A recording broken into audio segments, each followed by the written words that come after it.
कर दिया था कि किस ऑर्डर में हम लोग चर्चा करेंगे, तो उसी ऑर्डर में हम लोग चर्चा की शुरुआत करने जा रहे हैं। तो आज हमारा टॉपिक होगा संविधान की विशेषताएं। तो हम लोगों ने भारतीय संविधान के विषय में पढ़ा और हम लोगों ने पढ़ा कि संविधान हम क्यों बनाते हैं। संविधान हम इसलिए बनाते हैं जिससे हम सरकार की रचना कर सकें और सरकार संविधान के अनुसार व्यवस्थित तरीके से, सिस्टमेटिक तरीके से चलाई जा सके।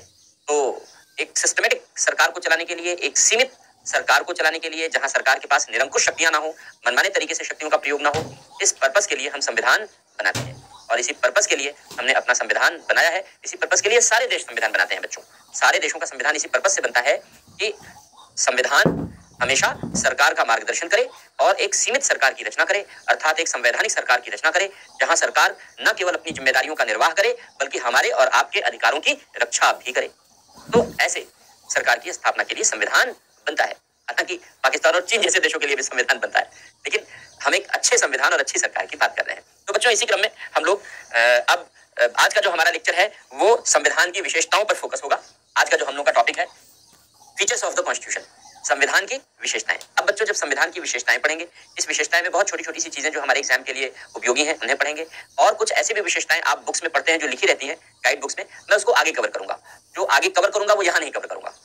जो आगे पढ़ाऊंगा जैसे फंडामेंटल राइट है, डीपीएसपी है, आगे कवर करूंगा तो यहाँ नहीं पढ़ाऊंगा। जो आगे नहीं कवर करूंगा वो यहाँ पढ़ाऊंगा। तो उन सारी चीजों को, महत्वपूर्ण चीजों को हम लोग कवर करेंगे।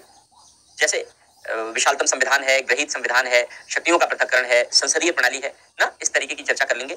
और जब इस तरीके की चर्चा कर लेंगे तो एक सेशन केवल क्वेश्चन आंसर का सेशन होगा। बच्चों, प्रीवियस ईयर में जो क्वेश्चन इस टॉपिक से पूछे गए हैं उन क्वेश्चंस को फिल्टर करके आपके लिए ले आएंगे, फ्री में आपसे आंसर पूछेंगे। और मेन एग्जामिनेशन में how to write good answer, कैसे एक अच्छा आंसर लिखते हैं, प्रीवियस ईयर के क्वेश्चन का सहारा लेकर हम लोग इस बात की चर्चा करेंगे। तो बच्चों, ये रहेगा हम लोगों के अध्ययन का अप्रोच। ठीक है, तो चर्चा शुरू करते हैं संविधान की विशेषताओं की। कहीं कोई डाउट होगा बच्चे, ध्यान से सुनिएगा, मन लगा करके सुनिएगा, क्योंकि ऑनलाइन डिस्ट्रैक्शन बहुत सारे होते हैं ना। तो आप ध्यान से सुनिएगा, मन लगाकर सुनिएगा। कहीं कोई डाउट होता है, कहीं कोई क्वेरी होती है तो उसे नोट कर लीजिएगा, लिख लीजिएगा।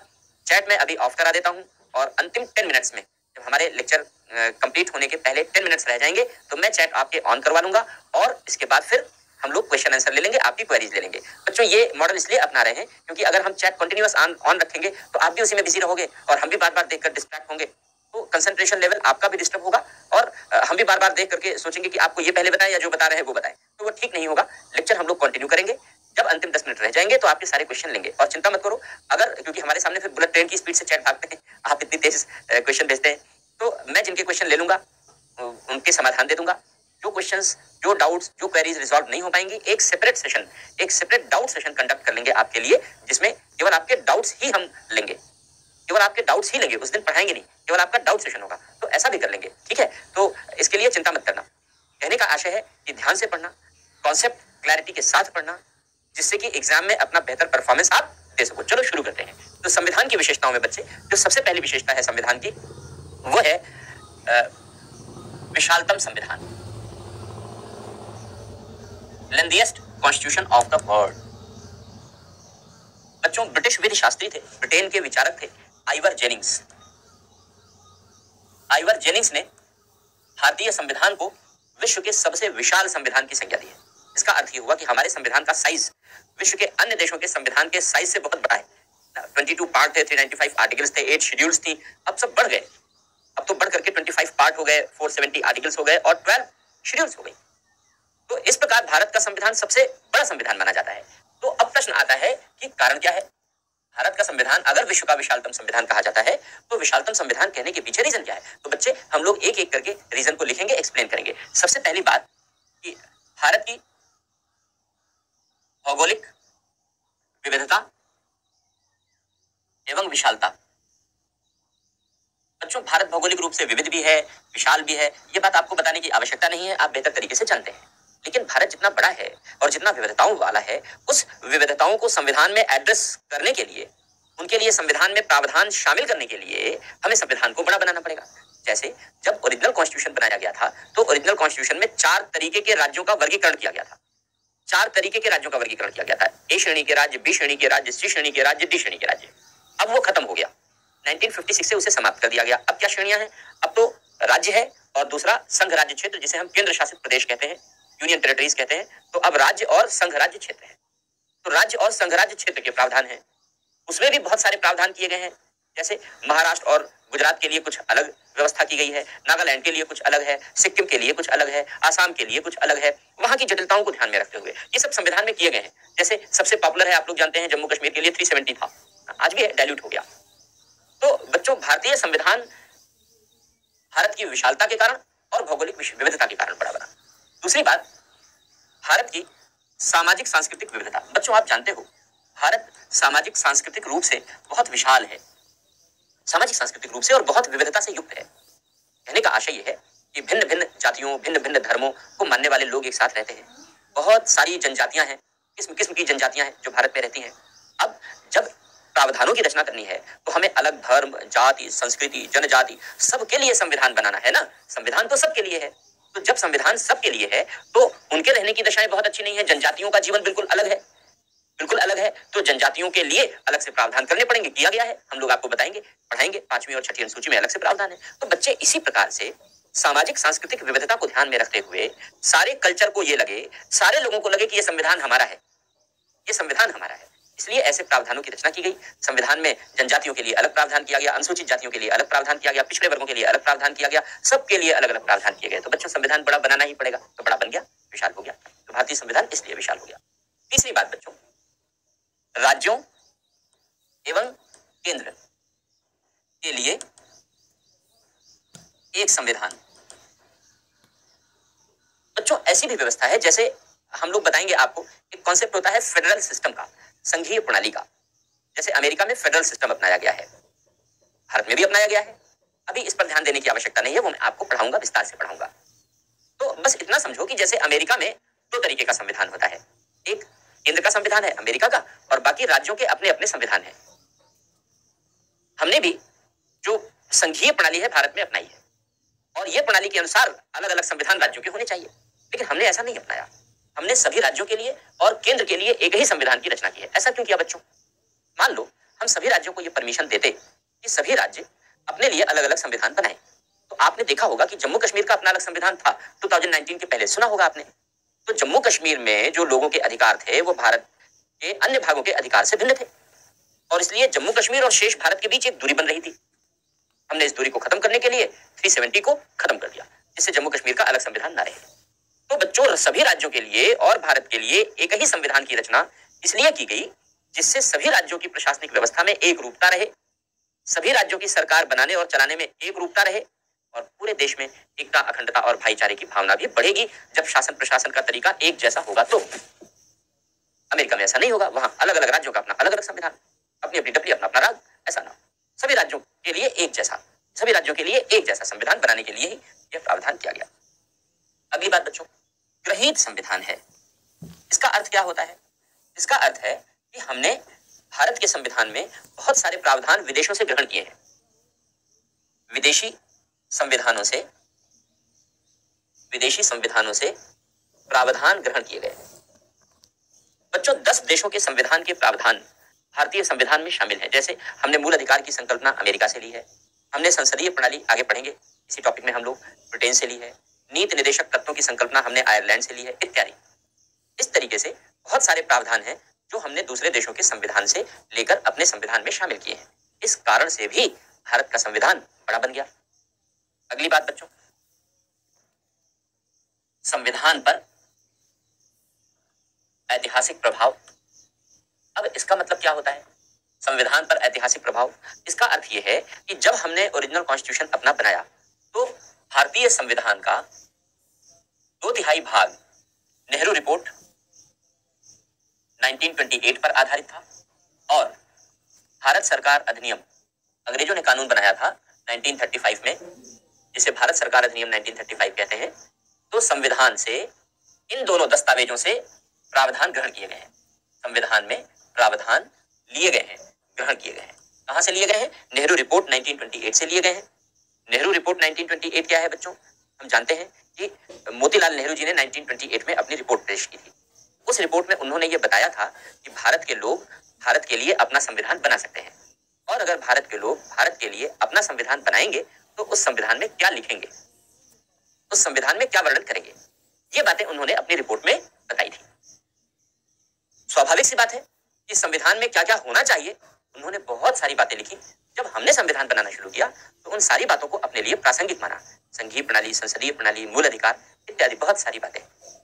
भारत सरकार अधिनियम 1935, अंग्रेजों ने भारत सरकार अधिनियम 1935 बनाया। अंग्रेज समय समय पर भारत में कानून बनाते रहते थे, भारत के लिए कानून बनाते रहते थे कि भारत की सरकार कैसे बनाई और चलाई जाएगी, इसके बारे में वो कानून बना बना करके प्रावधान करते रहते थे।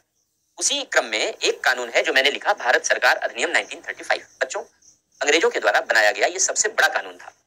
321 धाराएं थी इस कानून में और 10 अनुसूचियां थी, 10 शेड्यूल्स थे। 321 सेक्शंस और 10 शेड्यूल्स इस कानून में शामिल थे। यानी यह कानून अंग्रेजों का अब तक सबसे बड़ा कानून था। केवल बड़ा ही नहीं था, बल्कि अंग्रेजों ने इस कानून में बड़े उदार प्रावधानों को शामिल करने का प्रयास किया। ऐसा इसलिए किया क्योंकि 30 का दशक है, 1935 की बात है और 47 में आजादी मिल गई, केवल 12 साल का अंतर है। तो अंग्रेजों को लग गया था कि अब भारत में बहुत दिनों तक अपनी गुलामी चला पाना संभव नहीं है। हम तभी तक भारत में बने रह सकते हैं जब तक भारत के लोगों को स्वयं सरकार बनाने और चलाने का अधिकार न दे दिया जाए। ये बात अंग्रेजों को समझ में आ चुकी थी। इसलिए 1935 में जब उन्होंने कानून बनाया तो उस कानून को बनाने में उनकी ये भावना दिखी, उनकी ये भावना परिलक्षित हुई। बहुत सारी बातें आप लोग हिस्टोरिकल फैक्ट में पढ़ते हैं, गोलमेज सम्मेलन और तमाम, मैं उतनी गहराई में भी नहीं ले जा रहा हूँ। तो ये भावना इस कानून में दिखी कि अगर भारत में लंबे समय तक टिके रहना है अंग्रेजों को, तो अंग्रेजों को भारतीय लोगों को सरकार बनाने और चलाने में हिस्सेदारी दे देनी चाहिए। तो बच्चों, अंग्रेजों ने यही किया। जब भारतीय लोगों को सरकार बनाने और चलाने की हिस्सेदारी देने की बात आई तो उन्होंने बड़े उदार प्रावधानों की रचना करके इस अधिनियम में लिख दिया। जैसे संसदीय प्रणाली अपनाई, वहां तो खुद राज्यों को स्वायत्तता नहीं, ब्रिटेन में प्रांतों को कोई आजादी नहीं है, लेकिन जब 1935 का कानून उन्होंने बनाया तो यहां उन्होंने राज्यों को अलग सरकार बनाने की इजाजत दी। तो इस प्रकार प्रावधान उन्होंने बड़े उदार तरीके से लिखने का प्रयास किया।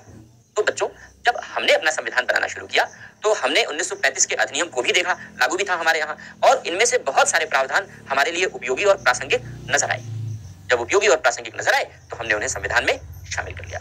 जब इन ऐतिहासिक दस्तावेजों से चीजें ले लेकर के हमने संविधान को बनाया तो स्वाभाविक सी बात है कि संविधान बड़ा बन गया। इस संविधान रूपी गुलदस्ते में तरह तरह के फूल शामिल हैं। उन सारे फूलों को शामिल करने की कोशिश की गई है जो किसी भी रूप में संविधान को खुशबूनुमा बना सकते हैं, और इस तरीके से संविधान की रचना की गई है। और अंतिम बात बच्चों,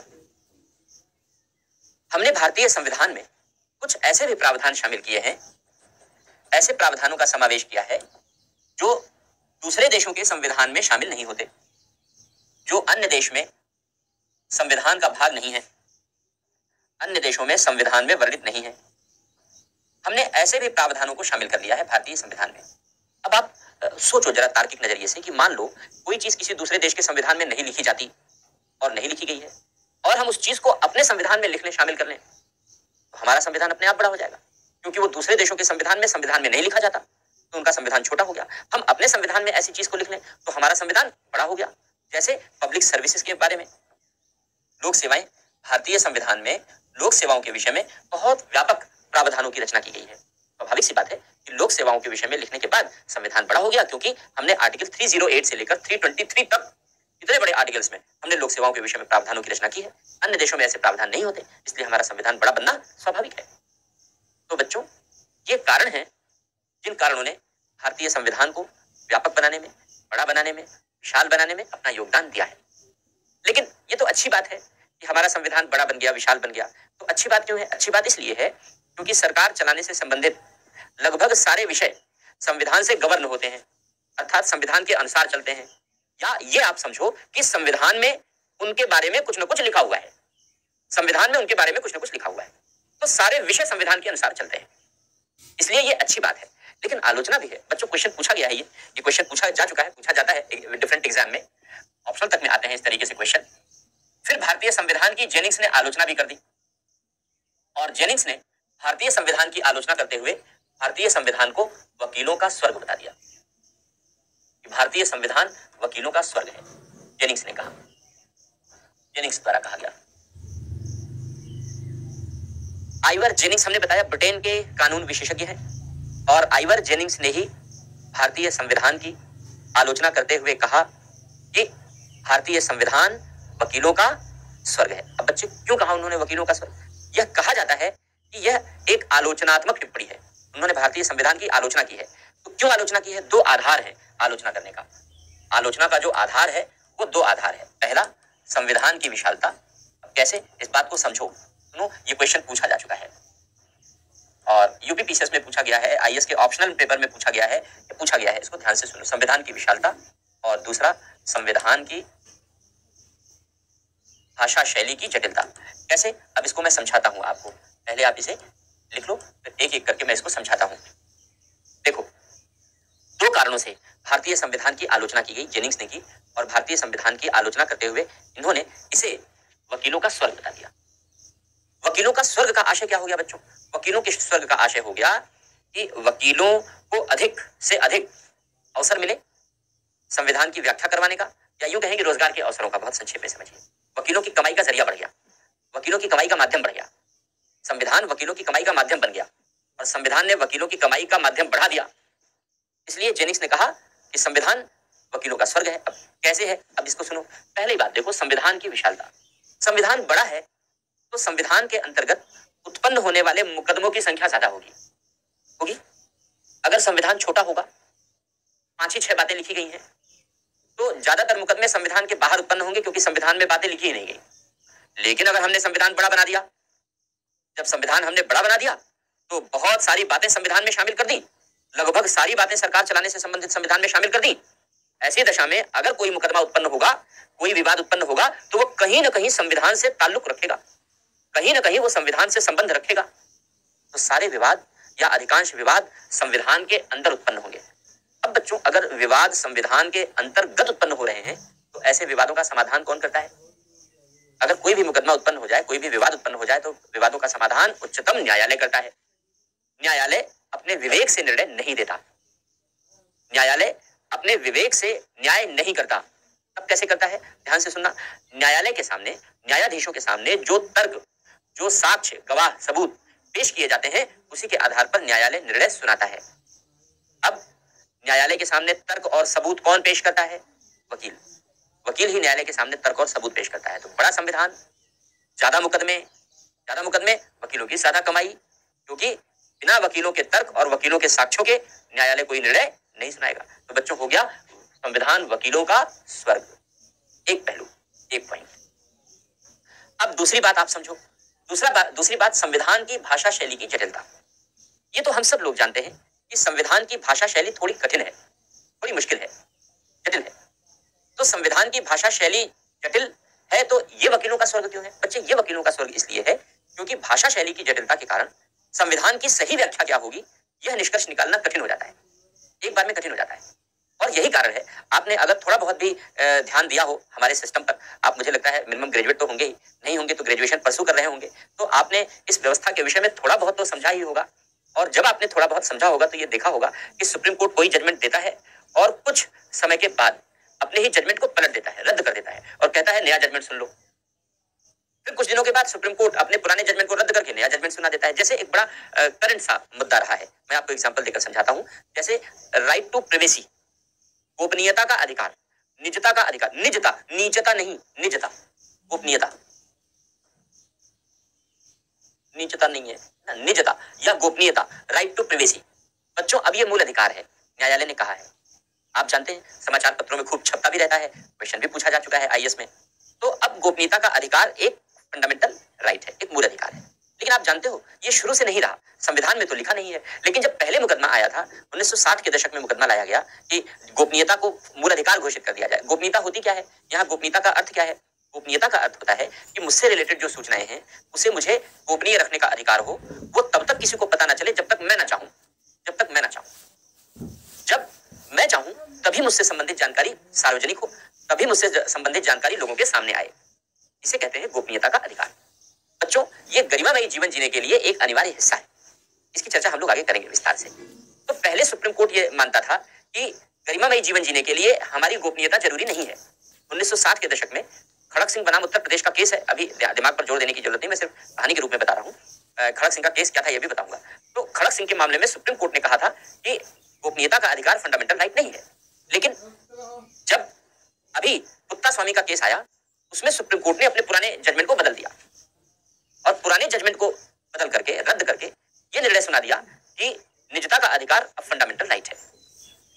तो बच्चों मैं इस एग्जाम्पल के माध्यम से ये बताना चाहता था कि सुप्रीम कोर्ट ही अपने पुराने डिसीजन को बदलता रहता है।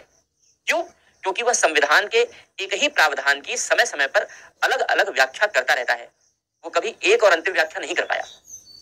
आज कुछ कहता है, 2 साल बाद जब वकील नए तर्क देंगे, वकील नए साक्ष्य देंगे, तो बदल करके नया जजमेंट दे देगा। ऐसा इसलिए है क्योंकि संविधान की भाषा शैली जटिल है, और संविधान की भाषा शैली जटिल होने के कारण उसकी सही व्याख्या क्या है यह एक बार में निश्चित कर पाना कठिन होता है। और बच्चों, जब संविधान की व्याख्या करने का प्रश्न उत्पन्न होता है, भाषा शैली जटिल है तो व्याख्या करनी होगी। व्याख्या कौन करता है? उच्चतम न्यायालय करता है, सर्वोच्च न्यायालय करता है। और जब संविधान की व्याख्या करनी होगी, उच्चतम न्यायालय व्याख्या करने का आधार क्या है? इस आधार पर करता है वकीलों के द्वारा प्रस्तुत किए गए तर्क और साक्ष्य। वकीलों के द्वारा प्रस्तुत किए गए तर्क एवं साक्ष्य के आधार पर वह संविधान की व्याख्या करता है। स्वाभाविक सी बात है कि भाषा शैली जटिल होने के कारण ज्यादा मुकदमे आएंगे व्याख्या को लेकर, और वकीलों को कमाई का ज्यादा से ज्यादा माध्यम मिलेगा, जरिया मिलेगा। तो बच्चे, क्या हो गया? भारतीय संविधान वकीलों का स्वर्ग। ठीक है, तो ये भारतीय संविधान की आलोचना की जेनिंग्स ने कि भारतीय संविधान वकीलों का स्वर्ग है। संविधान की विशालता के कारण और भाषा शैली की जटिलता के कारण ये उनकी आलोचना गलत नहीं है, उनकी आलोचना उचित तर्क संगत है। अब बच्चों अगली, ये तो एक विशेषता हो गई संविधान की। अब देखो दूसरी विशेषता, भारतीय संविधान ग्रहीत संविधान है, एडॉप्टेड कॉन्स्टिट्यूशन है। एडॉप्टेड कॉन्स्टिट्यूशन बच्चों, एडॉप्टेड कॉन्स्टिट्यूशन का मतलब क्या होता है? एडॉप्टेड कॉन्स्टिट्यूशन का मतलब होता है कि हमने संविधान के प्रावधानों को दूसरे देशों से अपने संविधान में अपनाया है। तो कैसे अपनाए गए हैं इसको समझते हैं हम लोग।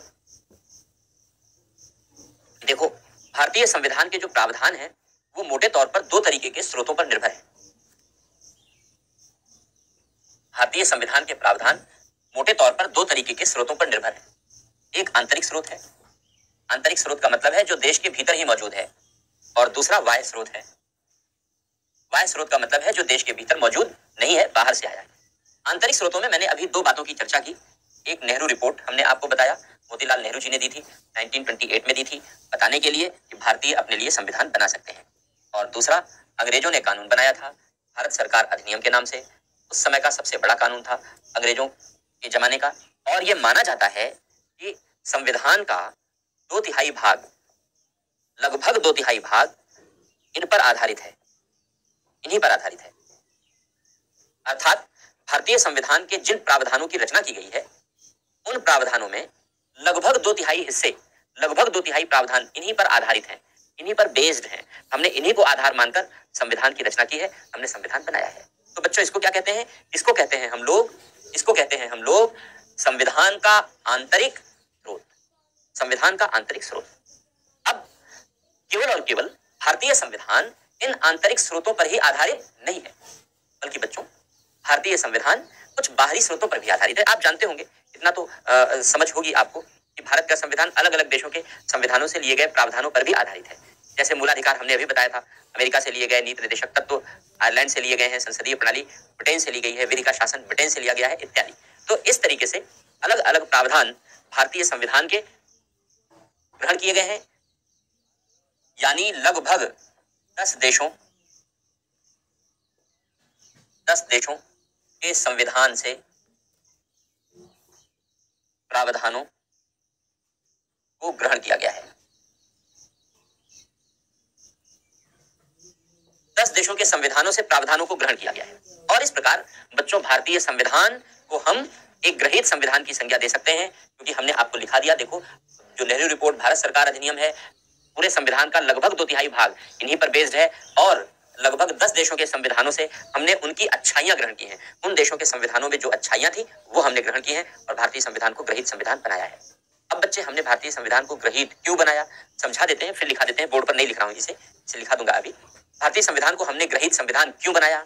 हम बिना दूसरे देशों से प्रावधान ग्रहण किए हुए भी तो संविधान बना सकते थे, बिल्कुल संविधान बना सकते थे, क्योंकि हमारे संविधान निर्माता बड़े बुद्धिमान थे, बहुत योग्य थे। इसलिए संविधान की रचना तो हम दूसरे देशों से ग्रहण किए बिना कर ही सकते थे, लेकिन फिर भी हमने ग्रहण किया। क्यों किया बच्चों हमने ग्रहण? हमने इसलिए किया क्योंकि हम एक व्यावहारिक संविधान बनाना चाहते थे। व्यावहारिक संविधान, इसका अर्थ क्या होता है? व्यावहारिक संविधान का अर्थ क्या होता है? व्यावहारिक संविधान का अर्थ होता है कि हम एक ऐसा संविधान बनाएं जो हमारी सरकारों को चलाने में सुविधा उत्पन्न करे। भविष्य में हमारी सरकारों को चलाने में बाधा उत्पन्न न करे। हम एक ऐसा संविधान बनाएं जो भविष्य में सरकारों को चलाने में तरह तरह से मदद करे, सरकारों के चलाने में कोई बाधा खड़ी न करे। अब ये कैसे समझते? क्योंकि हमें तो सरकार बनाने चलाने का अनुभव नहीं था और सरकार के लिए ही संविधान बनाया जाता है, हमने पढ़ा, पहली बात। दूसरी बात, संविधान बनाने का भी हमारे पास कोई अनुभव नहीं था, संविधान बनाने का भी हमें कोई अनुभव नहीं था। इसलिए बच्चों, हमने ये तय किया कि जिन लोगों ने अपने संविधान बनाए हैं, हम उनके संविधानों का अध्ययन करें। जिन लोगों ने अपने संविधान बनाकर अपने यहां लागू किए हैं, हम उनके लागू होने के तरीकों का अध्ययन करें कि अगर संविधान में कोई बात लिखी गई कि सरकार को ये शक्तियां दी जाती हैं, तो हम देखें सरकार की शक्तियां कैसे लागू हो रही हैं, उनको लागू करने में क्या समस्याएं, क्या चुनौतियां, क्या बाधाएं आ रही हैं, और उन्हीं बाधाओं, चुनौतियों, इन सब का अनुभव लेकर के हम अपने संविधान के प्रावधानों में अच्छे प्रावधानों का समावेश करें। हम ऐसे प्रावधानों का समावेश करें जिससे हमारे सरकार को चलाने में कोई समस्या ना आवे, भविष्य में जब सरकारें चले तो उनके लिए कोई बाधा उत्पन्न ना हो। ये तभी संभव था जब हम दूसरे देशों के संविधानों का अध्ययन करके, अनुभव लेकर के संविधान बनाते। बच्चों, एक बेनेगल नरसिंह राव थे, BN राव, ना होगा कुछ बच्चों ने, जिन बच्चों ने पढ़ा होगा पहले, उन बच्चों ने नाम सुना होगा। BN राव को संविधान सभा का संवैधानिक सलाहकार बनाया गया था और BN राव को यह जिम्मेदारी दी गई थी कि आप अलग अलग देशों में जाइए, जिन देशों में संविधान निर्माता जिंदा हैं उनसे बातचीत कीजिए और उनसे राय लेकर आइए, और जिन देशों में संविधान निर्माता नहीं है, अब जैसे अमेरिका का संविधान बहुत पुराना था, तो वहां पर संविधान के अनुसार जो कार्य करने वाली इकाइयां हैं, जैसे उच्चतम न्यायालय का न्यायमूर्ति हो, संसद में काम करने वाला स्पीकर हो या सभापति हो, संविधान के अंतर्गत जो कार्य करने वाली इकाइयां हैं उनसे बातचीत की जाए, उन्हें देखा जाए कि वे अपने प्रावधानों को कैसे लागू कर पा रहे हैं, क्या चुनौतियां और क्या सुविधाएं उत्पन्न होती हैं, उस अनुभव को लेकर के वे भारत के संविधान सभा के सदस्यों को बताएं। इसीलिए उन्हें कहा गया संवैधानिक सलाहकार। तो बच्चों, उन्होंने ये कार्य बखूबी किया, बहुत अच्छे से किया, और तरह तरह के देशों के संविधानों के लागू होने के, सरकार चलाने के अनुभवों को हमने लिया और उन अनुभवों के आधार पर हमने संविधान की रचना की। तो बच्चों, इसको हम लिखते हैं कि भारत का संविधान ग्रहीत संविधान तो है, लेकिन भारत का संविधान एक व्यावहारिक संविधान है। भारत का संविधान मौलिक संविधान नहीं है, मौलिक संविधान नहीं है। मौलिक किसे कहते हैं बच्चों? मौलिक संविधान किसे कहते हैं? मौलिक कहते हैं जो स्वयं की बुद्धिमत्ता से उपजाया जाए, हम किसी का सहारा ना लें बनाने में। हम कोई भी रचना करते हैं, जैसे हम कहते हैं मौलिक लेखन करो, मौलिक कविता लिखो, ऐसा कहते हैं ना, तो जब हम कहते हैं मौलिक लेखन, इसका मतलब हम किसी का सहारा लेकर नहीं लिख रहे हैं, हमारे दिमाग ने जो कहा हम वही लिख रहे हैं, तो मौलिक। तो हमारा संविधान मौलिक नहीं है, हमारा संविधान क्या है? व्यावहारिक है। इस पर भी प्रश्न आता है, हमारा संविधान व्यावहारिक संविधान है। क्यों है? मैंने अभी आपको बताया। लेकिन बच्चों, एक बात, अभी इसको लिखा देंगे दो चार पंक्तियां, लेकिन बच्चों ये भी ध्यान में रखना कि भारतीय संविधान को कुछ किताबें उधार का बोरा लिख देती हैं, बैग ऑफ बारोइंग, उधार का थैला या बोरा, कुछ भी कह लो आप, उधार का थैला कह देती हैं, बैग ऑफ बारोइंग कह देती हैं। मुझे लगता है कि शायद उन्हें संविधान की अच्छी समझ नहीं है, गहरी समझ नहीं। उन्होंने संविधान को बड़े यांत्रिक तरीके से समझा है। उन्होंने ना तो संविधान के दर्शन को समझा, ना तो उन्होंने संविधान की आत्मा को समझा, ना उन्होंने संविधान की भावना को समझा, और संविधान को मशीन की तरीके से समझ के लिख दिया कि हमने यहां से संविधान लिया तो संविधान उधार का बोरा हो गया। ये अत्यंत गलत अभिव्यक्ति है, बेहद गलत है।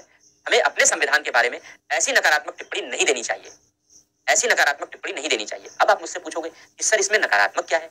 देखो बच्चों, हम जब ग्रहण करते हैं किसी चीज को, तो ग्रहण करने के लिए हम अपडेशन करने के लिए ग्रहण करते हैं, किसी चीज को उन्नत बनाने के लिए ग्रहण करते हैं, किसी भी पर्पस से ग्रहण कर सकते हैं। लेकिन जब हम कहते हैं उधार ले रहे हैं, तो उधारी क्या शो करती है? उधारी शो करती है कि हमें डेफिशिएंसी है, हमारे यहाँ, हमारे अंदर अभाव है। अभाव होने के कारण हम उधार ले रहे हैं। पैसा उधार ले रहे हैं, इसका मतलब नहीं है हमारे पास। हम कहीं से कॉन्सेप्ट उधार ले रहे हैं, इसका मतलब नहीं है हमारे पास।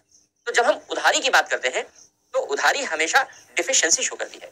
तो बच्चों, जो भारत का संविधान है, इंडियन कॉन्स्टिट्यूशन, उधार का बोरा नहीं है। इसे उधार का बोरा कहना पूरी तरीके से अतार्किक है। जहां भी किताबों में इसे उधार के बोरा के रूप में लिखा गया है, इससे सहमत नहीं हुआ जा सकता, और आप भी इसके समर्थन में नहीं लिखेंगे। आप लिखेंगे कि भारत का संविधान ग्रहित है, निश्चित रूप से है, लेकिन उधार का बोरा कहना, उधार का थैला कहना एक अतार्किक अभिव्यक्ति है, इसलिए इसका समर्थन नहीं किया जा सकता।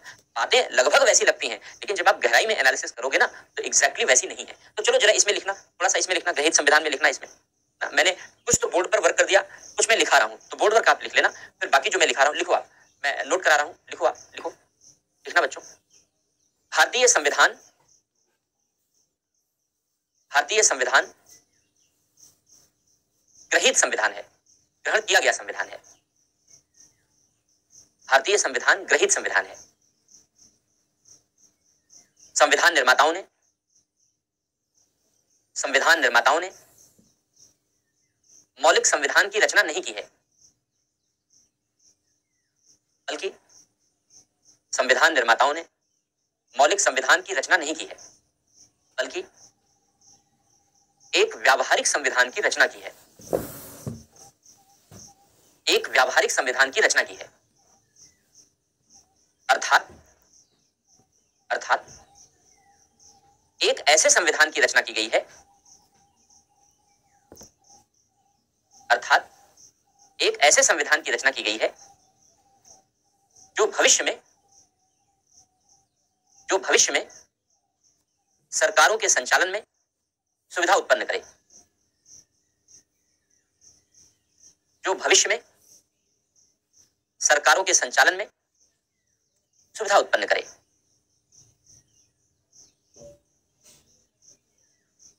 और सरकारों के संचालन में कोई बाधा उत्पन्न ना हो, और सरकारों के संचालन में कोई बाधा उत्पन्न ना हो। यही कारण है कि संविधान निर्माताओं ने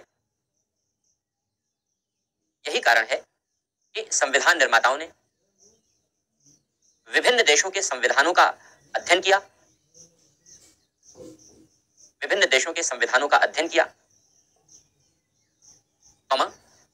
उन प्रावधानों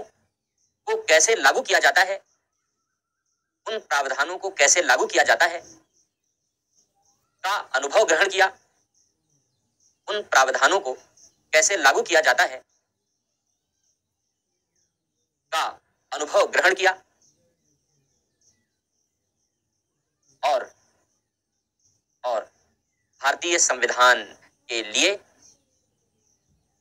और भारतीय संविधान के लिए व्यावहारिक प्रावधानों की रचना की और भारतीय संविधान के लिए व्यावहारिक प्रावधानों की रचना की।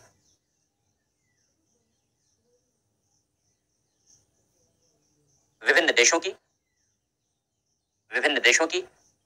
संविधानों की अच्छाइयों को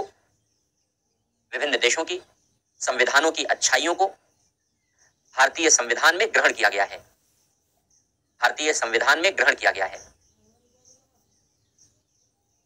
जैसे अमेरिका से मूल अधिकार, आयरलैंड से नीति निदेशक तत्व आदि।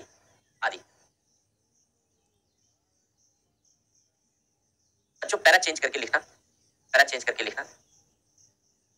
किंतु भारतीय संविधान को उधार का बोरा कहना तर्क संगत नहीं है। भारतीय संविधान को उधार का थैला या बोरा, बैग ऑफ बारोइंग कहना तर्क संगत नहीं है। संविधान के प्रावधान दूसरे देशों से उसी रूप में संविधान में अपनाए नहीं गए हैं। संविधान के प्रावधान उसी रूप में दूसरे देशों से अपनाए नहीं गए हैं, बल्कि इन्हें भारतीय परिस्थितियों के अनुरूप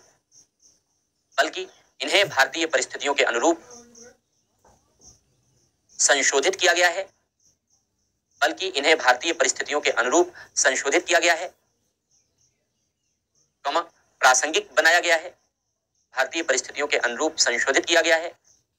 प्रासंगिक बनाया गया है, और संविधान में शामिल किया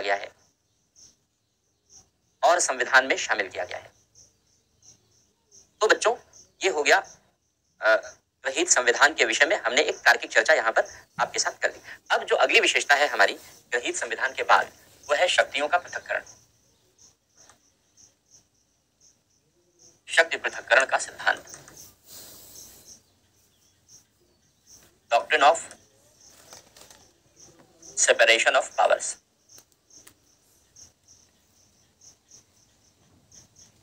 क्वेश्चन आ चुका है, प्री में भी आ चुका है, मेन एग्जामिनेशन में आईएएस में शक्ति पृथक्करण पर क्वेश्चन पूछा जा चुका है। तो बच्चे, क्या है शक्ति पृथक्करण, कैसे लागू होता है, हमने बताया था आपको कि एक टॉपिक हमारे सिलेबस में शामिल है, भारत के संविधान की अन्य देशों के संविधान के साथ तुलना। तो हमने बताया था इसको हम लोग कैसे कवर करेंगे, जो टॉपिक पढ़ते रहेंगे, जहां जो रेलेवेंट तुलना होगी वो तुलना वहीं पर करते चलेंगे। इसी तरीके से हम इसको कवर करते चलेंगे। तो बच्चों यहाँ से आप देखना उसी तरीके से हमारा कवरेज होगा। शक्ति पृथक्करण का सिद्धांत किसे कहते हैं पहले ये समझते हैं। लिखा देंगे आपको अभी थोड़ी चीजें, लेकिन पहले समझ लो आप, फिर ऐसे ही बोल के थोड़ा सा लिखा देंगे। जैसे देखो, शक्ति पृथक्करण का सिद्धांत दिया था मॉन्टेस्क्यू ने। मॉन्टेस्क्यू एक फ्रांस का विचारक था, फ्रांसीसी विचारक थे, और मॉन्टेस्क्यू की चिंता थी कि नागरिक अधिकारों की रक्षा कैसे की जाए। अब ध्यान से सुनना, इसे फिर लिखाऊंगा आपको। मॉन्टेस्क्यू की चिंता थी कि नागरिकों के अधिकारों की रक्षा कैसे की जाए। नागरिकों के अधिकारों की रक्षा कैसे की जाए, इसका अर्थ क्या है। देखो, अगर सरकार निरंकुश तरीके से काम करेगी, मनमाने तरीके से काम करेगी, जैसे चीन की सरकार, नॉर्थ कोरिया की सरकार, जिनपिंग, किम जोंग, ये सारे लोग जिस तरीके से भूमिका निभा रहे हैं, वो निरंकुश तरीका है कार्य करने का, तानाशाही तरीका है कार्य करने का। स्वाभाविक सी बात है कि नागरिक अधिकारों की रक्षा संभव नहीं है वहां पर। मॉन्टेस्क्यू चाहते थे कि सरकारें इस प्रकार बनाई जाएं, सरकारें इस प्रकार चलाई जाएं जिससे नागरिकों के अधिकारों की रक्षा हो, नागरिकों के अधिकारों का हनन ना हो। तो बच्चे कैसे संभव है। मॉन्टेस्क्यू ने कहा कि सरकारों में निरंकुशता नहीं होनी चाहिए, सरकारें मनमाने तरीके से कार्य नहीं करनी चाहिए। अब सरकारों को निरंकुशता से रोका कैसे जाए, सरकारों को मनमाने तरीके से कार्य करने से रोका कैसे जाए। तो मॉन्टेस्क्यू ने कहा कि देखो, सरकार चलाने से संबंधित 3 शक्तियां होती हैं।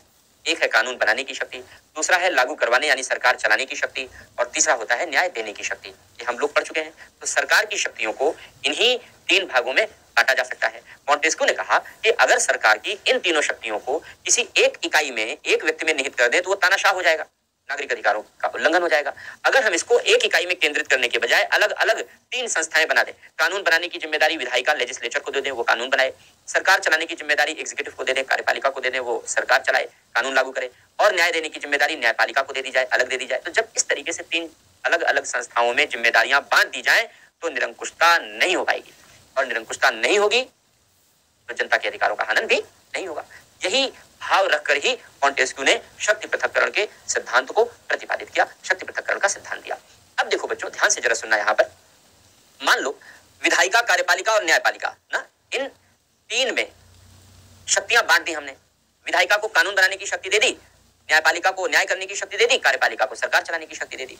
इस पर हमने कोई अंकुश नहीं लगाया, इस पर हमने कोई नियंत्रण नहीं लगाया, तब भी कानून बनाने वाली संस्था कानून बनाने में निरंकुश हो जाएगी, कार्यपालिका कार्य करने में निरंकुश हो जाएगी, न्यायपालिका न्याय देने में निरंकुश हो जाएगी। ये अपने अपने क्षेत्र में मनमाने तरीके से अधिकारों का प्रयोग करने लगेंगे। होगा, संभव होगा। मॉन्टेस्क्यू ने इसका भी उत्तर ढूंढा।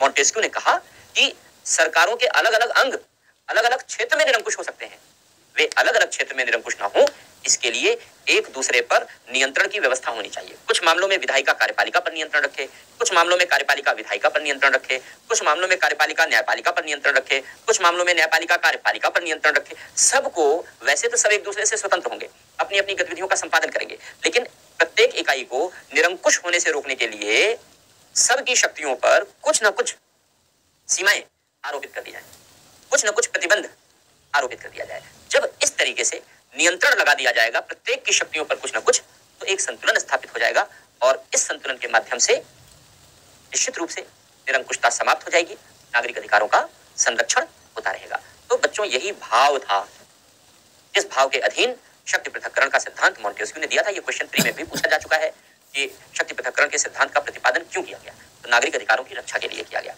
मेन एग्जामिनेशन में भी क्वेश्चन पूछा गया है, हम क्वेश्चन लेकर आएंगे आपके पास। पहले कुछ पढ़ और लिख लेते हैं, कुछ कंटेंट हो जाए हमारे पास, तब इसके बाद हम लेकर के आएंगे। तो चलो पहले 2 लाइन लिखो शक्ति पृथक्करण, फिर बताते हैं कि शक्ति पृथक्करण का यह मॉडल अमेरिका में कैसे लागू होता है, ब्रिटेन में कैसे लागू होता है, भारत में कैसे लागू होता है। चलो लिखो, 2-4 पंक्तियां लिखो पहले शक्ति पृथक्करण में। लिखो, इस सिद्धांत का विकास या प्रतिपादन, अच्छा शब्द है प्रतिपादन, वरना विकास भी लिख सकते हो आप, जन्म भी लिख सकते हो।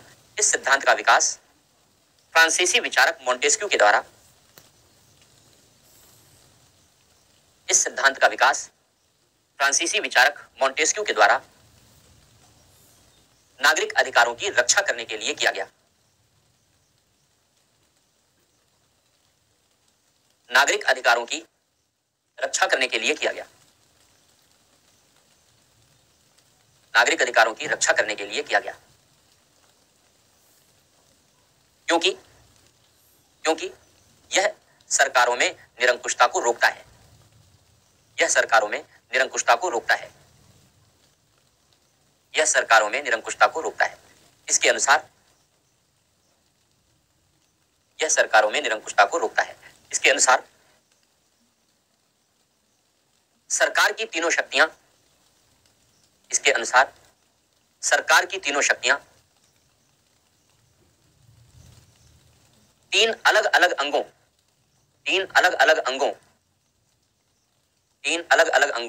विधायिका, कार्यपालिका और न्यायपालिका में निहित होती हैं। विधायिका, कार्यपालिका और न्यायपालिका में निहित होती हैं। विधायिका, सरकार की तीनों शक्तियां तीन अलग अलग अंगों विधायिका, कार्यपालिका और न्यायपालिका में निहित होती हैं। ये तीनों शक्तियां अपने क्षेत्र में निरंकुश ना हो, ये तीनों शक्तियां अपने क्षेत्र में निरंकुश ना हो, इसके लिए मॉन्टेस्क्यू ने नियंत्रण एवं संतुलन, चेक एंड बैलेंस, इसके लिए मॉन्टेस्क्यू ने नियंत्रण एवं संतुलन, चेक एंड बैलेंस का सिद्धांत प्रतिपादित किया। चेक एंड बैलेंस, नियंत्रण एवं संतुलन का सिद्धांत प्रतिपादित किया। नियंत्रण एवं संतुलन का सिद्धांत प्रतिपादित किया। इसके अनुसार सरकार की तीनों इकाइयां एक दूसरे पर कुछ मात्रा में नियंत्रण रखती हैं।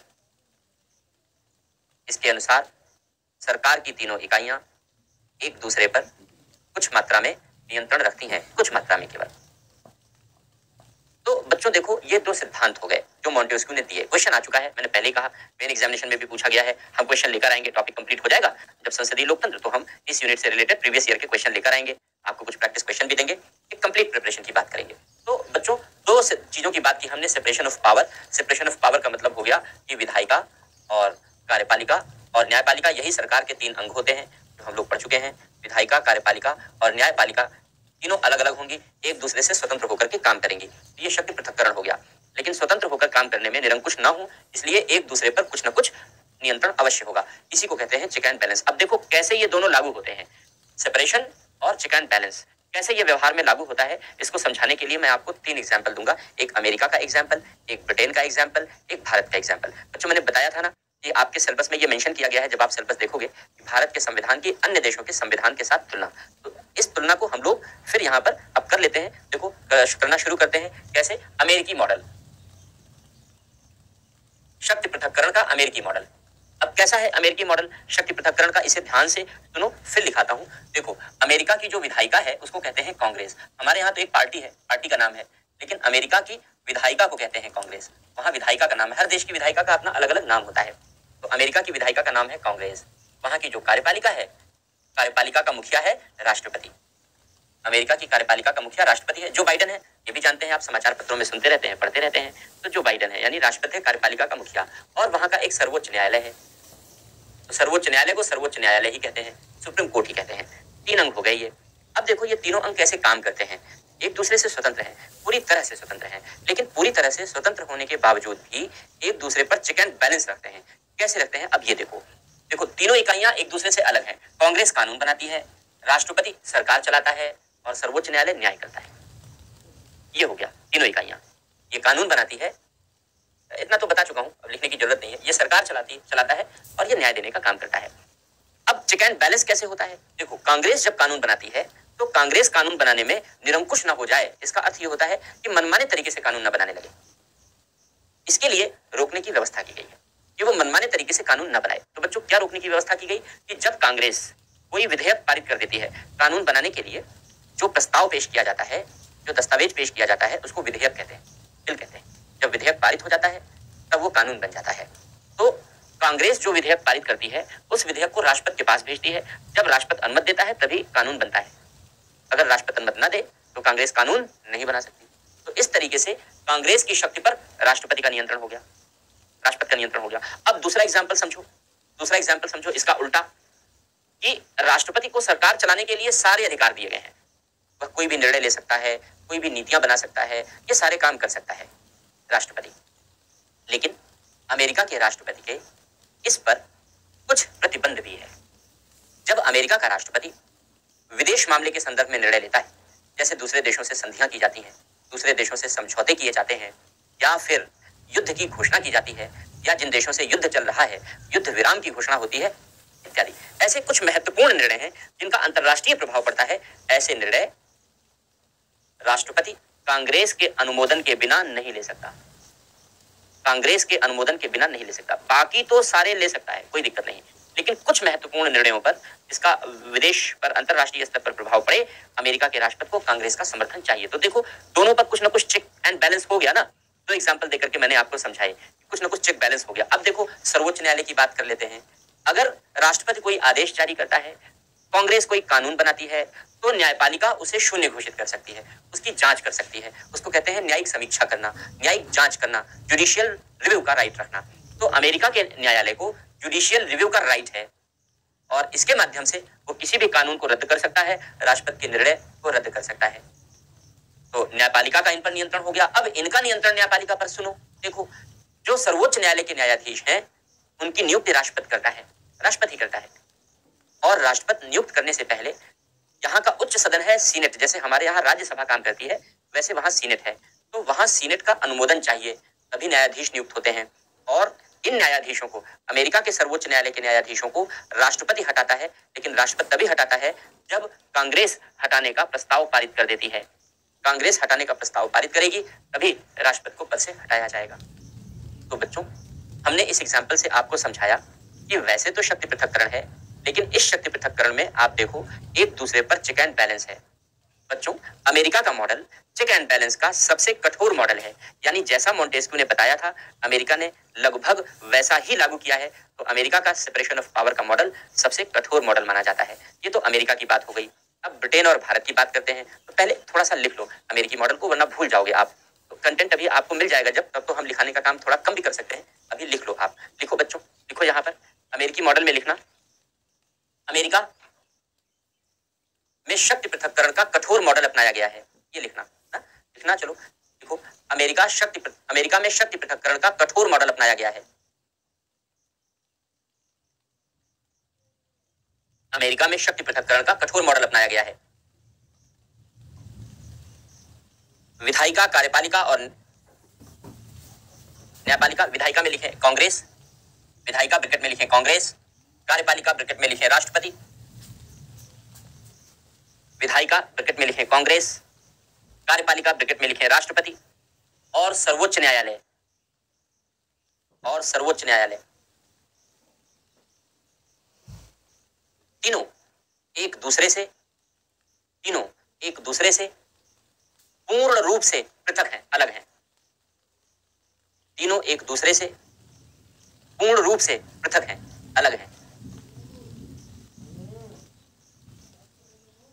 किंतु इन्हें अपने क्षेत्र में निरंकुश होने से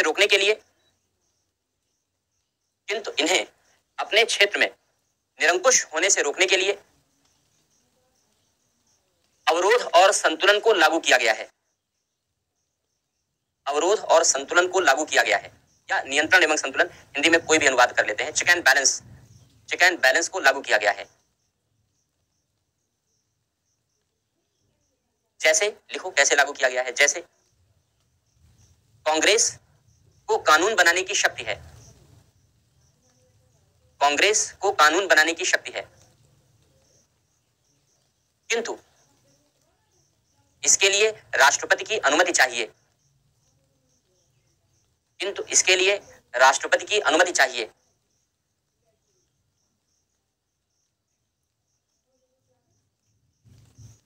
उसी में लिखे राष्ट्रपति को सरकार चलाने की शक्ति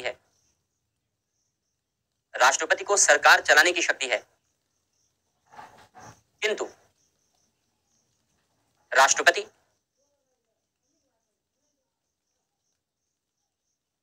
कुछ महत्वपूर्ण हूं तो राष्ट्रपति कुछ महत्वपूर्ण निर्णय जैसे दूसरे देशों से संधियां, समझौते आदि, राष्ट्रपति कुछ महत्वपूर्ण निर्णय जैसे दूसरे देशों से संधियां, समझौते आदि कांग्रेस के अनुमोदन के बिना नहीं ले सकता। कांग्रेस के अनुमोदन के बिना नहीं ले सकता। कांग्रेस के अनुमोदन के बिना नहीं ले सकता।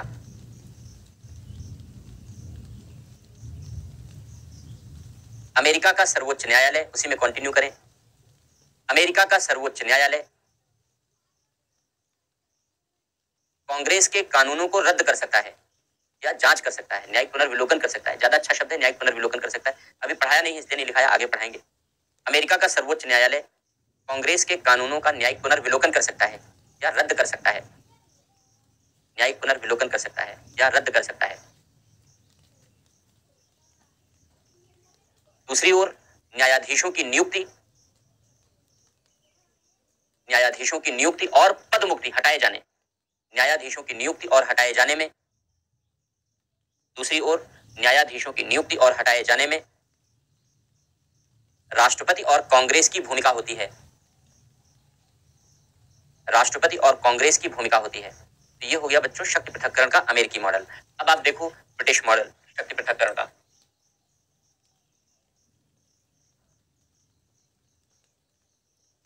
शक्ति पृथक्करण का ब्रिटिश मॉडल।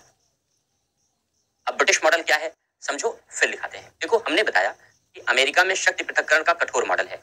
कठोर मॉडल का मतलब है तीनों इकाइयों के बीच एक दूरी है, तीनों इकाइयों के बीच एक डिस्टेंस बनी हुई है, कोई एक दूसरे से मिलकर नहीं बनता।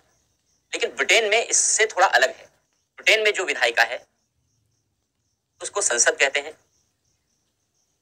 ब्रिटेन में जो कार्यपालिका है एक तो नाम मात्र की है, ताज है। जो वास्तविक कार्यपालिका है वो प्रधानमंत्री और मंत्रिपरिषद है। अभी आप लोगों ने देखा ऋषि सुनक वहां के प्रधानमंत्री चुने गए हैं ना, इतना तो पता ही है। और फिर वहां का एक सर्वोच्च न्यायालय है, वहां का भी एक सर्वोच्च न्यायालय है, अभी बनाया गया 2009 में, इसके पहले नहीं था। ब्रिटेन में इसके पहले सर्वोच्च न्यायालय नहीं था। अब देखो बच्चों ध्यान से सुनना, ध्यान से समझना। देखो ब्रिटेन में जो शक्तियों का अलगाव है, ब्रिटेन में शक्तियों के इस अलगाव में कठोरता नहीं है, लचीलापन है, बल्कि हम ये कहते हैं कि विधायिका और कार्यपालिका के बीच सहयोग और सामंजस्य अपनाया गया है। इसको समन्वय भी कहते हैं। दोनों चीजों के लिए एक शब्द है समन्वय। नहीं लिखना चाहते समन्वय तो सहयोग और सामंजस्य अपनाया गया है। कैसे सहयोग और सामंजस्य अपनाया गया है, ध्यान से सुनना, क्वेश्चन भी आते हैं इस पर प्री में भी। जो ऋषि सुनक ब्रिटेन के प्रधानमंत्री हैं, पता है आपको ऋषि सुनक। लेकिन Rishi Sunak house of Commons यहाँ का निचला सदन है। ब्रिटेन की संसद के दो सदन हैं, दो सदन होते हैं। एक है हाउस ऑफ कॉमन्स, निचला सदन है, जैसे हमारे यहाँ लोकसभा होता है वैसे वहां पर हाउस ऑफ कॉमन्स है। दूसरा है House of Lords. House of Lords वहां का उच्च सदन है, जैसे अपने यहाँ राज्यसभा है। तो दो तरीके की व्यवस्था है सदनों की। तो ऋषि सुनक कहाँ के सदस्य हैं, हाउस ऑफ कॉमन्स के मेंबर हैं। हाउस ऑफ कॉमन्स के मेंबर हैं वो, यानी वहां चुनकर आए हैं, सांसद हैं। और जब हमने अमेरिका के राष्ट्रपति की बात की थी तो बच्चों अमेरिका का राष्ट्रपति वहां कांग्रेस का सदस्य नहीं होता। कांग्रेस से उसकी दूरी होती है, बिल्कुल दूरी होती है। ना तो वो कांग्रेस का सदस्य होता है, ना वो कांग्रेस की बैठकों में भाग लेता है। और यहाँ क्या है, ब्रिटेन में क्या है, जो ऋषि सुनक हैं यानी ब्रिटेन के प्रधानमंत्री हैं, वो हाउस ऑफ कॉमन्स के सदस्य होते हैं और यहाँ संसद की बैठकों में भाग भी लेते हैं। ब्रिटेन में जो हाउस ऑफ कॉमन्स का मेंबर नहीं होगा वो प्रधानमंत्री नहीं बनेगा, नहीं बनेगा। जबकि अमेरिका में उल्टा है। अमेरिका में राष्ट्रपति कांग्रेस का मेंबर हो ही नहीं सकता, बिल्कुल नहीं हो सकता, दूर दूर तक नहीं हो सकता। यहाँ ठीक उल्टा है, यहाँ जो हाउस ऑफ कॉमन्स का मेंबर नहीं होगा वो प्रधानमंत्री नहीं बनेगा, क्योंकि यहाँ मुखिया प्रधानमंत्री होता है, ब्रिटेन में, अमेरिका में राष्ट्रपति होता है। तो ब्रिटेन में प्रधानमंत्री नहीं बनेगा अगर हाउस ऑफ कॉमन्स का मेंबर नहीं होगा। और बच्चों प्रधानमंत्री और इसके मंत्रिपरिषद के सदस्य हाउस ऑफ कॉमन्स की बैठकों में भाग लेते हैं, जहां पूछे गए सवालों का जवाब देते हैं और इसके प्रति जिम्मेदारी निभाते हैं। जबकि अमेरिका में ऐसी व्यवस्था हम लोगों ने नहीं पढ़ी। इसका मतलब यह है कि ब्रिटेन में विधायिका और कार्यपालिका अलग अलग शक्तियां तो हैं, लेकिन इन शक्तियों के बीच सहयोग और सामंजस्य अपनाया गया है, बहुत कठोर दूरी नहीं रखी गई है। अब इस सहयोग सामंजस्य में एक दूसरे के ऊपर चेक एंड बैलेंस भी है। जो ब्रिटेन का सर्वोच्च न्यायालय है, ब्रिटेन में 2009 के पहले सर्वोच्च न्यायालय नहीं था ही नहीं। तो ब्रिटेन में न्याय कैसे होता था, आपके मन में सवाल आएगा। ब्रिटेन में न्याय करता था हाउस ऑफ लॉर्ड्स। अजीब व्यवस्था थी ना। ब्रिटेन में न्याय करता था हाउस ऑफ लॉर्ड्स, जैसे हमारे यहाँ राज्यसभा है वैसे हाउस ऑफ लॉर्ड्स है। तो हाउस ऑफ लॉर्ड्स के कुछ लोग न्यायाधीश के रूप में बैठकर काम करते थे, तो वहाँ हाउस ऑफ लॉर्ड्स न्याय करता था। लेकिन ये तो अच्छी बात नहीं थी, ये तो अच्छी व्यवस्था नहीं थी। देश में एक स्वतंत्र न्यायपालिका होनी चाहिए, निष्पक्ष न्यायपालिका होनी चाहिए। अंग्रेजों को यह बात बहुत देर में समझ में आई तो उन्होंने एक स्वतंत्र न्यायपालिका बनाई। 2009 में एक स्वतंत्र और सर्वोच्च न्यायालय स्थापित किया गया और इस प्रकार अब न्यायपालिका की स्वतंत्रता वहां पर ब्रिटेन में भी अपना ली गई है।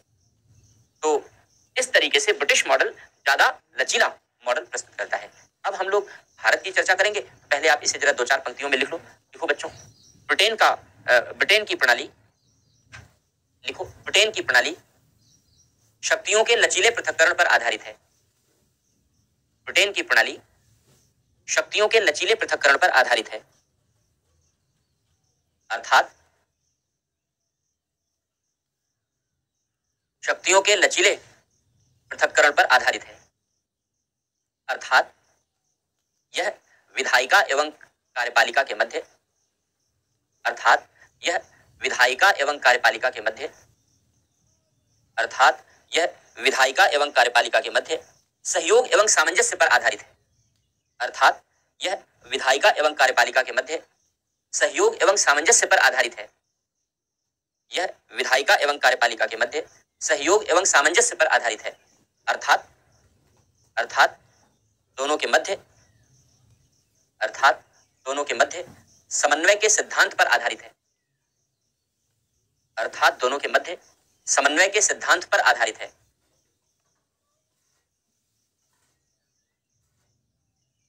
2009 के पहले 2009 के पहले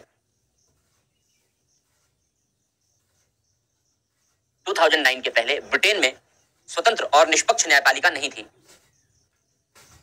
2009 के पहले ब्रिटेन में स्वतंत्र और निष्पक्ष न्यायपालिका नहीं थी। 2009 में पहली बार 2009 में पहली बार सर्वोच्च न्यायालय स्थापित किया गया है। पहली बार सर्वोच्च न्यायालय स्थापित किया गया है। तो ये हो गया ब्रिटिश मॉडल। अब आते हैं बच्चों भारतीय मॉडल पर, इंडियन मॉडल। अब हम लोग इंडियन मॉडल समझते हैं। देखो, हमने इंडियन मॉडल को ज्यादा व्यावहारिक अपनाया। हमने अभी क्या लिखा संविधान में? हमने लिखा कि हमने भारतीय संविधान को अधिक व्यावहारिक बनाया है। तो जब हमारा संविधान बन रहा था तो ब्रिटेन में तो न्यायपालिका निष्पक्ष थी ही नहीं, स्वतंत्र थी ही नहीं। तो न्यायपालिका का कॉन्सेप्ट तो हमें ब्रिटेन से अपनाना ही नहीं था, हमने अमेरिका से अपनाया। न्यायपालिका की स्वतंत्रता और निष्पक्षता हमने अमेरिका से अपना ली, एक बात। दूसरी बात, अब बारी थी विधायिका और कार्यपालिका के बीच, यानी हमारी विधायिका भी संसद कहलाती है, तो संसद और कार्यपालिका के बीच की बारी थी। तो दो मॉडल थे हमारे पास, एक अमेरिकी मॉडल था, एक ब्रिटिश मॉडल था। अमेरिकी मॉडल में दोनों के बीच दूरी होती है, कार्यपालिका और विधायिका के बीच दूरी होती है। तो बच्चों, यह अनुभव किया गया कि दूरी होने के कारण अक्सर टकराव उत्पन्न होता है। कार्यपालिका और विधायिका के बीच अक्सर टकराव होता है। राष्ट्रपति जो निर्णय लेना चाहता है, कांग्रेस उसका अनुमोदन नहीं करती। कांग्रेस जो कानून बनाना चाहती है, राष्ट्रपति अनुमति नहीं देता। तो अमेरिका में कार्यपालिका और विधायिका के बीच टकराव सामान्य सी विशेषता है, अक्सर होता है। अब जब ब्रिटिश सिस्टम की बात करें तो ब्रिटेन में कार्यपालिका और विधायिका एक दूसरे से नजदीकी संबंध पर, घनिष्ठ संबंध पर आधारित होती है, क्योंकि मंत्री, प्रधानमंत्री संसद के ही सदस्य होते हैं, बैठकों में हिस्सा लेते हैं। अमेरिका में ऐसा कुछ होता नहीं।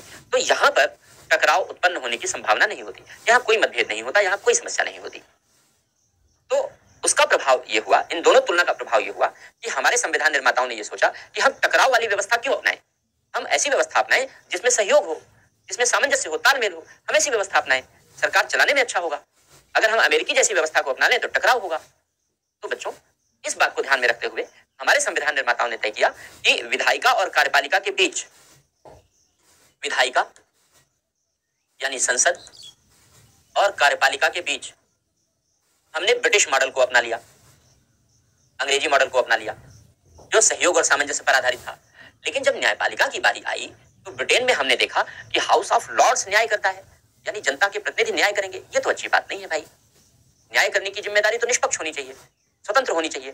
तो न्याय करने की जिम्मेदारी निष्पक्ष हो, स्वतंत्र हो, जिससे न्याय पर लोगों का भरोसा हो, विश्वासपूर्ण तरीके से न्याय किया जाए, ये अमेरिकी सिस्टम में संभव था। इसलिए हमने अमेरिका की न्यायपालिका की निष्पक्षता को अपना लिया, अमेरिका की न्यायपालिका की निष्पक्षता को अपना लिया। और इस तरीके से भारतीय मॉडल, ब्रिटिश मॉडल और अमेरिकी मॉडल का मिश्रण हो गया। इसको और दूसरे शब्दों में कहूं तो अमेरिका और ब्रिटेन की जो दोनों की कमियां थी, हमारा मॉडल दोनों की कमियों से बचता है। हमारे मॉडल में कमी नहीं है, अमेरिका में है, ब्रिटेन में है। अमेरिका में क्या कमी है? विधायिका कार्यपालिका का टकराव जन्म लेता है। हमारे मॉडल में कमी नहीं है, क्योंकि हमने तो सहयोग और सामंजस्य वाली व्यवस्था अपनाई। ब्रिटेन में क्या कमी है? स्वतंत्र और निष्पक्ष न्यायपालिका थी ही नहीं 2009 तक, और 2009 में हमने बनाई है तो सीमित शक्तियां हैं, सीमित शक्तियां हैं, जबकि हमारी न्यायपालिका स्वतंत्र और निष्पक्ष है। तो बच्चों, अगर शक्ति पृथक्करण की बात करें तो भारतीय मॉडल विश्व का सर्वश्रेष्ठ मॉडल है, क्योंकि अमेरिकी मॉडल में भी कमी है, ब्रिटिश मॉडल में भी कमी है, दोनों मॉडल में कमियां हैं। अगर कमी नहीं है तो केवल इंडियन मॉडल है, इसमें कमी नहीं है। इसलिए मैंने कहा था कि जो लोग भारतीय संविधान को उधार का बुरा कह देते हैं, उनको संविधान की समझ ही नहीं है, पढ़ा ही नहीं उन्होंने संविधान को ढंग से। उन्होंने बस फैक्ट पढ़ लिए, किसी गाइड बुक से, किसी मैगजीन से पढ़ लिया उन्होंने, कोई मेडिजी ले ली, कोई गाइड बुक ले लिया, पढ़ लिया उन्होंने। संविधान को समझा ही नहीं भावपूर्ण तरीके से, संविधान की आत्मा नहीं समझी, संविधान का दर्शन नहीं समझा, भाव नहीं समझा, तो वो ऐसा उटपटांग स्टेटमेंट लिख देते हैं। तो लेकिन हम लोगों ने संविधान की आत्मा दर्शन समझा है, इसलिए हमें ऐसा नहीं लिखना चाहिए, ध्यान रखना। तो मैंने भी बता दिया एग्जाम्पल से। चलो लिखो, भारतीय मॉडल लिखो, भारतीय मॉडल लिखो, लिखो शक्ति पृथक्करण का भारतीय मॉडल, भारतीय मॉडल में लिखो शक्ति पृथक्करण का भारतीय मॉडल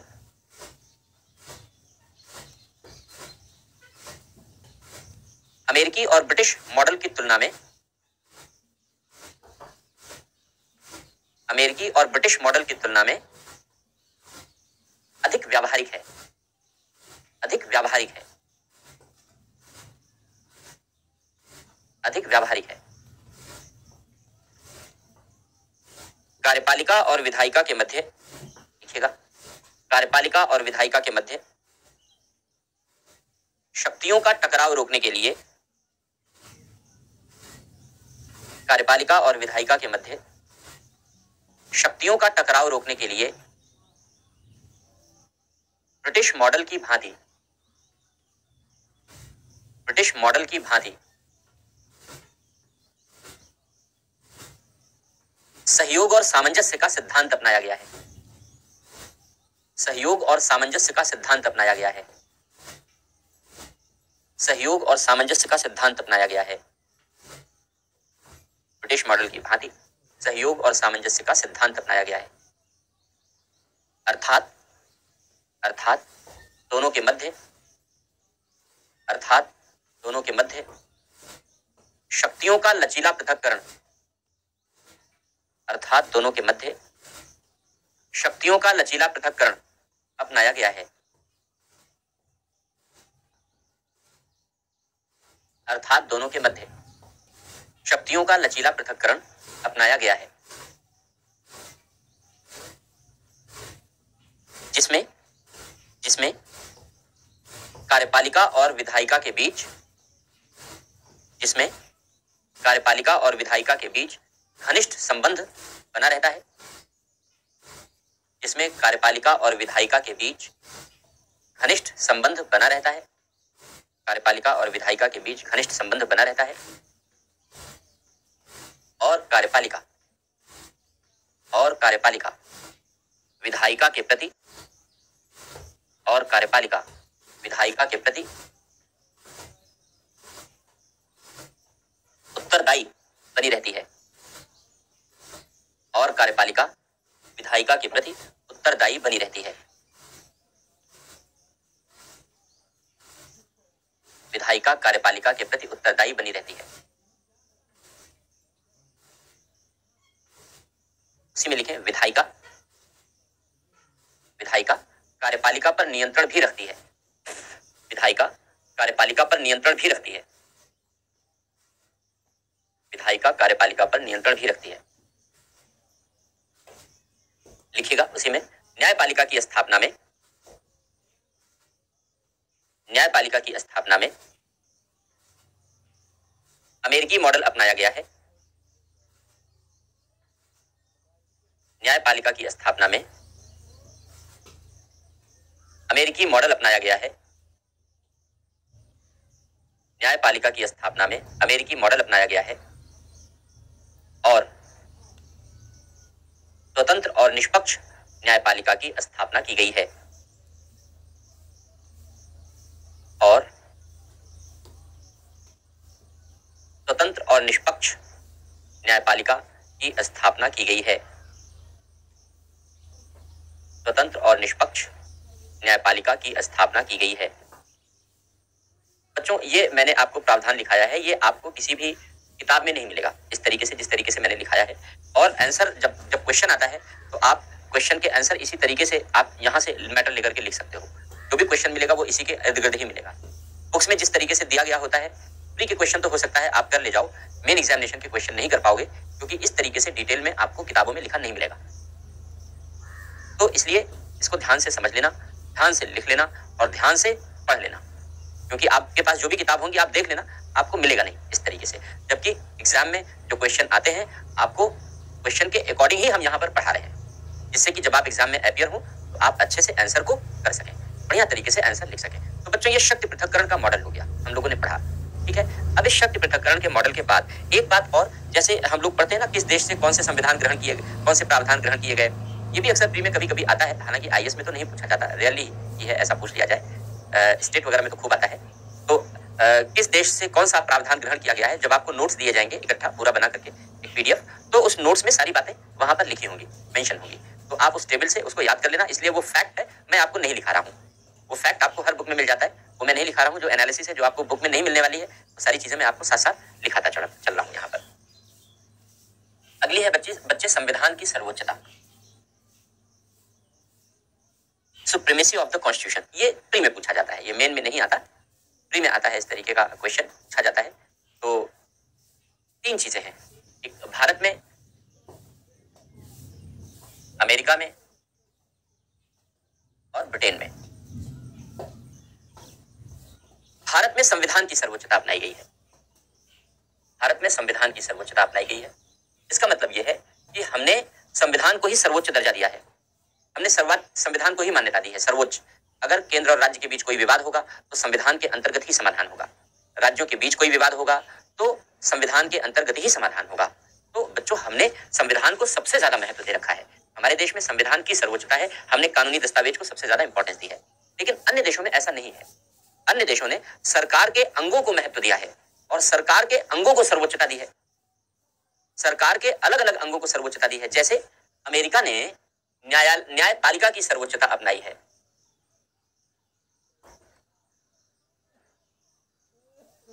अमेरिका में न्यायपालिका की सर्वोच्चता अपनाई गई है। इसका आशय यह है कि अमेरिका में कांग्रेस जो भी कानून बनाती है, अमेरिका की न्यायपालिका उसे रद्द कर सकती है। अमेरिका में जो भी अंतिम निर्णय होगा, अंतिम समाधान होगा, वो सर्वोच्च न्यायालय ही तय करेगा। संविधान क्या है, संविधान के प्रावधान क्या हैं, संविधान की सही व्याख्या क्या है, ये सब कुछ अंततः उच्चतम न्यायालय ही तय करता है। तो सारी शक्तियां, सर्वोच्च शक्तियां अमेरिका के उच्चतम न्यायालय में है, सर्वोच्च न्यायालय में है। इसलिए अमेरिका में न्यायपालिका की सर्वोच्चता अपनाई गई है। तो अमेरिका न्यायपालिका की सर्वोच्चता वाला देश है, जबकि ब्रिटेन इससे भिन्न है।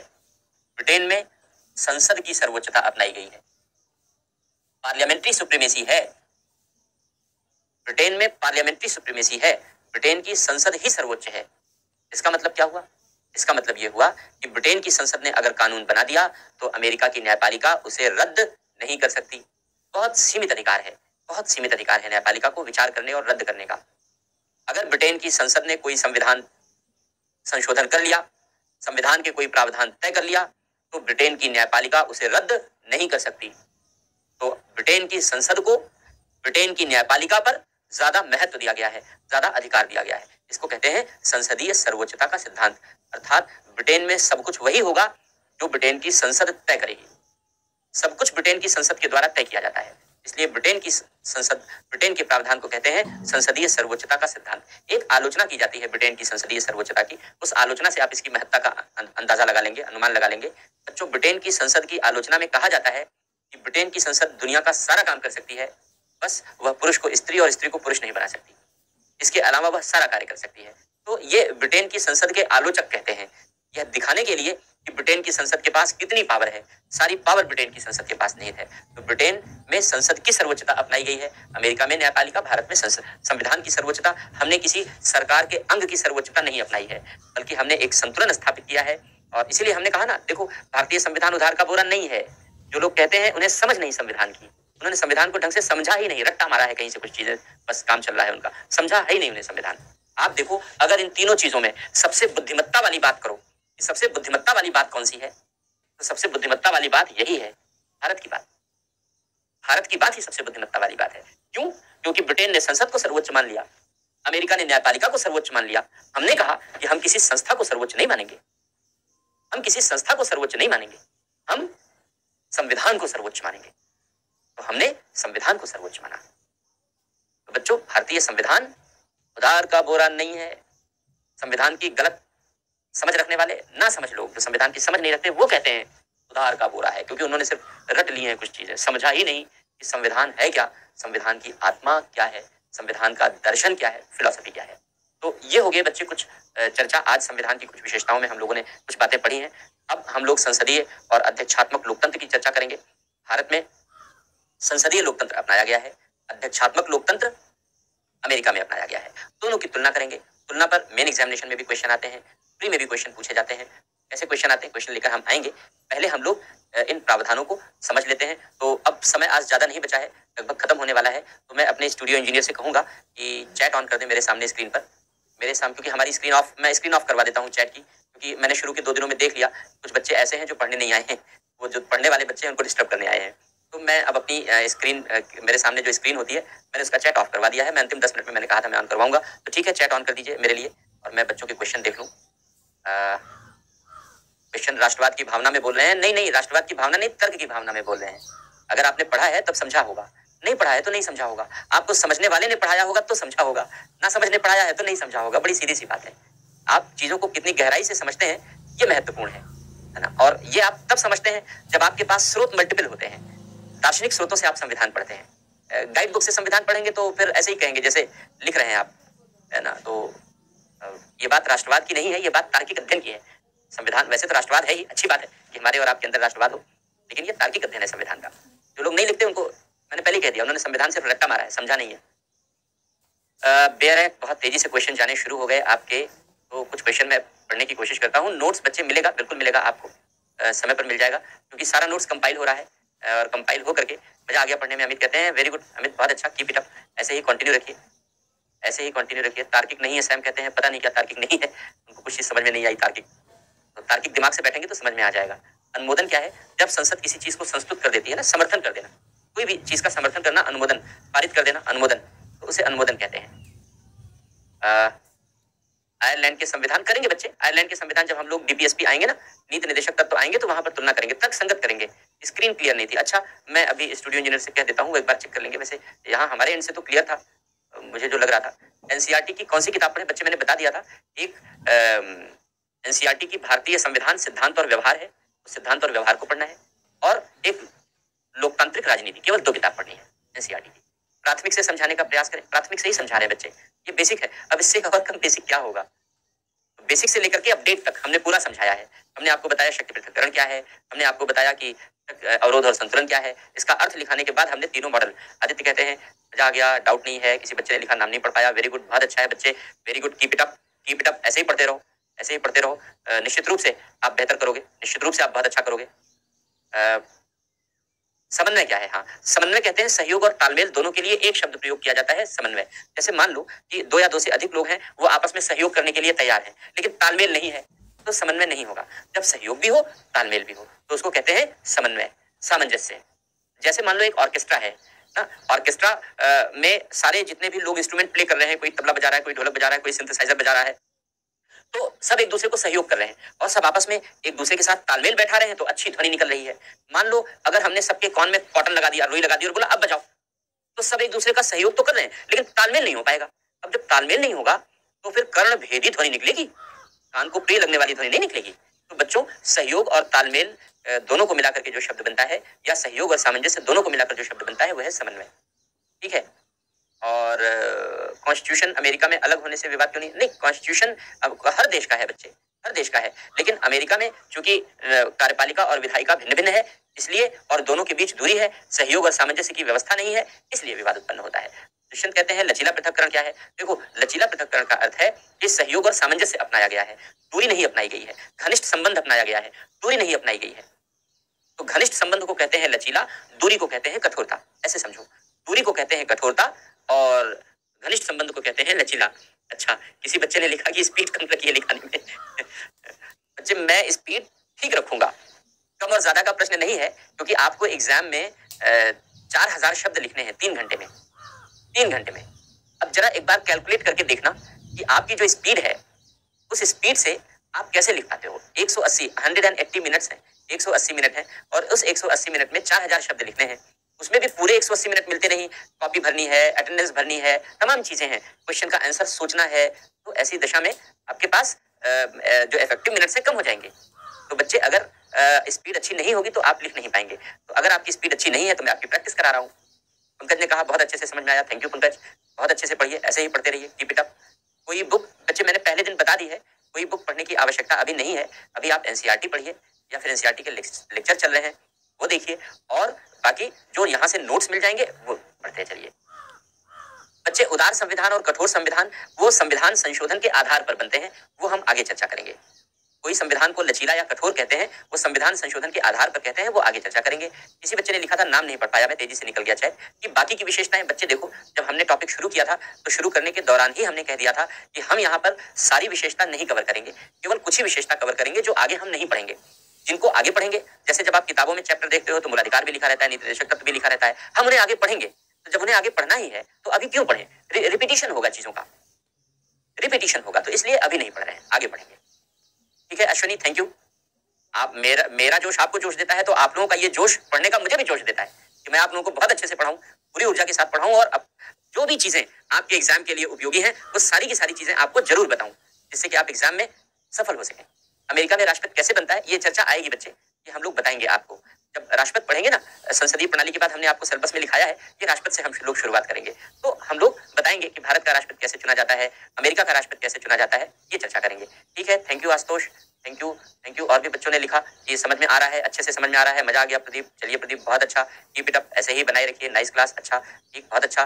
कॉलेजियम भी पढ़ाएंगे बच्चे, कॉलेजियम भी पढ़ाएंगे। मैं सारे बच्चों का नाम नहीं ले पा रहा हूँ, बुलेट ट्रेन की स्पीड से मेरे आगे से चैट गुजर रहा है, बहुत तेजी से चैट जा रहा है। तो जिन बच्चों का स्ट्राइक कर जाता है मैं उन बच्चों के क्वेश्चन पढ़ लेता हूँ, कभी नाम नहीं पढ़ पाता, कभी नाम क्वेश्चन दोनों स्ट्राइक कर जाता है। तो बच्चे बुरा मत मानना अगर किसी का मैं नाम नहीं ले पाया, सिर्फ क्वेश्चन मैंने पढ़ लिया या कमेंट पढ़ लिया, तो बुरा मत मानना, क्योंकि बहुत तेजी से चैट जाता है तो वो मेरे लिए संभव नहीं हो पाता सुन पाना। लेकिन मैंने पहले ही कहा है कि आप चिंता मत करना, अगर आपके कोई भी डाउट यहाँ छूट जाते हैं तो हम डाउट सेशन अलग से कंडक्ट करेंगे, केवल उस दिन डाउट ही लेंगे, पढ़ाएंगे कुछ भी नहीं, केवल आपके डाउट लेंगे बस। तो ये सेशन हम अलग से कंडक्ट कर लेंगे। ठीक है, राज्यसभा को उच्च सदन क्यों कहते हैं बच्चे, उसी समय पढ़ाएंगे, जब राज्यसभा पढ़ाएंगे तो उस समय पढ़ाएंगे हम।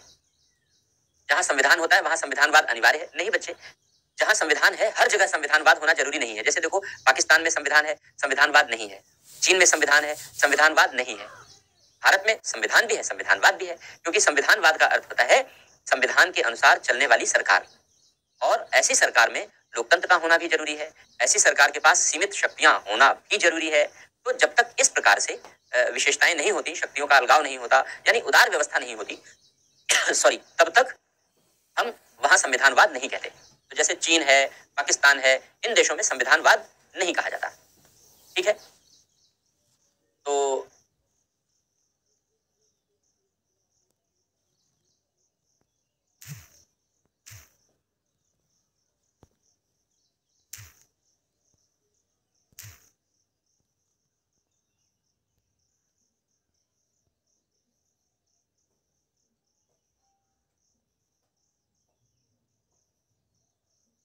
उत्पादन के जितने भी साधन हैं सब पर मालिकाना हक किसका होता है, प्राइवेट सेक्टर का होता है। तो पूंजीवाद की पहली विशेषता प्राइवेटाइजेशन हो जाएगी कि नहीं हो जाएगी, नोट्स मिलेगा, हो जाएगी कि नहीं हो जाएगी, बताओ आदित्य, बता, दीपक सोनी,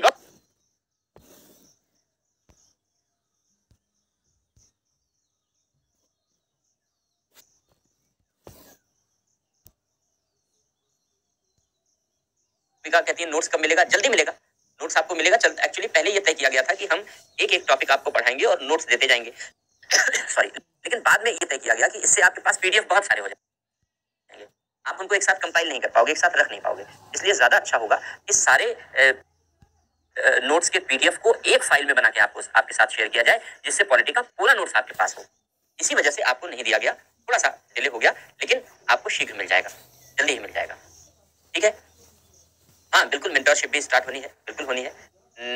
और निरंकुशता किसे कहते हैं, अच्छा, मनमाना पद, जहां कोई भी कार्य मनमाना मनमाने तरीके से किया जाता है उसे निरंकुशता कहते हैं। मनमाने का मतलब अपनी मर्जी से, बिना कोई नियम माने हुए, बिना कोई कानून माने हुए। तो बिना नियम और कानून माने हुए जब हम अपनी मर्जी से कोई काम कर लें तो उसे कहते हैं मनमानापन या निरंकुशता। उसे मनमानापन या निरंकुशता कहते हैं। बच्चे, ऑप्शनल सब्जेक्ट जल्दी आने वाला है, आपको मिल जाएगी इन्फॉर्मेशन मिलेगी। निरंकुशता का मतलब जहां सरकार अपने मर्जी से काम करे, वो नियम न माने, वो कानून न माने, वो संविधान न माने। तो जब नियम न माने, कानून न माने, संविधान न माने, तो उसे कहेंगे निरंकुशता, उसे कहेंगे मनमानापन। ठीक है, तो आज के नोट्स मेरे काफी हैं पढ़ने के लिए। वैसे तो नोट्स के बाहर से सवाल नहीं आते, लेकिन फिर भी हम लोग नोट्स के साथ साथ एक आपको बुक या कोई भी नोट्स पढ़ने के लिए कहते हैं, जैसे यहाँ से पीडीएफ दिया जाता है। क्योंकि कुछ चीजें ऐसी हैं जो फैक्ट वाली हैं, वो मैं आपको छोड़ देता हूँ, वो मैं सारी चीजें क्लास में नहीं कवर की जा सकती, क्योंकि उतना कॉम्प्रिहेंसिव करेंगे तो बहुत लंबा हो जाएगा। तो हमें समय का भी ध्यान रखना होता है, जिससे समय पर आपका सिलेबस भी कंप्लीट हो, हम जल्दी भी ना करें और बहुत ज्यादा समय भी ना ले लें। तो दोनों के बीच एक संतुलन बनाना होता है। तो जैसे कुछ महत्वपूर्ण चीजें मैंने लिखा दी जो मुझे पता है आपको किताब में बहुत अच्छी तरीके से नहीं मिलेंगी, लिखने के लिए आपको जरूरी है, वो मैंने लिखा दिया। बाकी कुछ चीजें जैसे किस देश से कौन से प्रावधान लिए गए, ये लिस्ट है, तो अब ये आपको नोट्स में मिल जाएगा, तो ये आप नोट्स या बुक से पढ़ सकते हैं। तो इस तरीके से हमारे जो क्लास नोट्स होंगे और जो आपके पीडीएफ दिए जाएंगे, वो दोनों एक दूसरे को सप्लीमेंट करेंगे, दोनों मिलाकर के तैयारी करनी है, पढ़नी है। ठीक है बच्चे, तो आज की क्लास का समय समाप्त हो चुका है, तो आज की क्लास को यहीं पर रोकते हैं। कल दोबारा फिर से मिलते हैं, संसदीय प्रणाली की चर्चा करेंगे, इसके बाद क्वेश्चन आंसर का सेशन रखेंगे। ठीक है, थैंक यू सो मच।